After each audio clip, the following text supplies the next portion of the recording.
იგივე რადგან მაშინ ახსენა მშობელთა კრება, ასევე ისე მშობელთა კრებიდან ან მშობლებიდან დავიწყებ ესე. სრულად მესმის იმ ადამიანების რომ არ დადიან მშობელთა კრებაზე.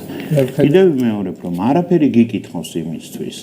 რა ვასწავლო, როდის ვასწავლო და ასე შემდეგ, ეს თავს მოახვიეთ თქვენ ეს ის ჩვენ პირობითად. ხო, ჩვენ გონიბოსამართლიანი. არა, ხო, მთავრობამ მოახვიეთ ასე დავუწერეთ პირველ გაკვეთილზე ეს უნდა ისწავლოს, მეორეზე ეს, მესამე და ასე შემდეგ. და ისიც გენდობათ. და ისიც დარწმუნებული, ყველა ხვდება და თავს იტყუებს კაცო რომ ამ ბავშვების ნახევარზე მეტი რომ საგანთა ნახევარზე მეც არათუ ვერს არ სწავლობს და არამე კი არა, უბრალოდ ვერც ხვდები რა სწავლობს, ეს ყველა მიცის.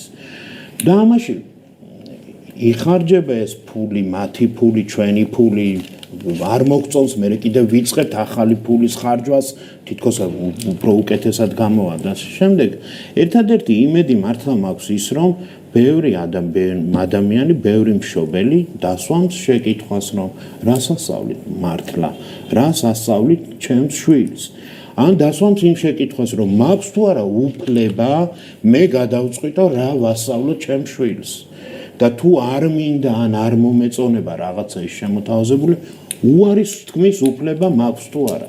მე მაქვს ერთადერთი ამის იმედი, რომ ჩვენ რომ რაღაც პირადად ახლა გულისხმობ ჩვენს რაღაც საზოგადოებას, ჩვენს გაბედულ და ჩემი აზრით გონიერ მშობლებს, რომლებმაც თქვენს დასვეს ეს შეკითხვა და გადაწყვიტეს და უკვე დაორგანიზეს კიდეც თავიანთი სკოლა, ამ შემთხვევაში გულისხმობ ამერიკულ სკოლას, ანუ იმედი ეს მაქვს, რომ უფრო ბევრი მშობელი ჯერ დაფიქრდება, დასვამს შეკითხვას, მე მოითხოვს და მიაღწევს იმას, რომ თუ რა ვიცი, თავის ირგვლივ ვერ ნახა თავისივე ინტერესების მქონე ადამიანი, რა მოძებნის ამ საზოგადოებაში რაღაცნაირად ისიც მიაღწევს იმას, რომ მოიპოვოს უფლება მისცეს თავის შვილს ის განათლება, რომელიც გამოადგება კიდეც და დარწმუნებული იქნება, რომ 9-დან 3 საათამდე რომ ბავშვი გაუშვი სადღაცო, რაღაც ინსტიტუციაში, რომ იქ მართლა სასარგებლო რაღაცას ეწეოდა განათლების თვალსაზრისით.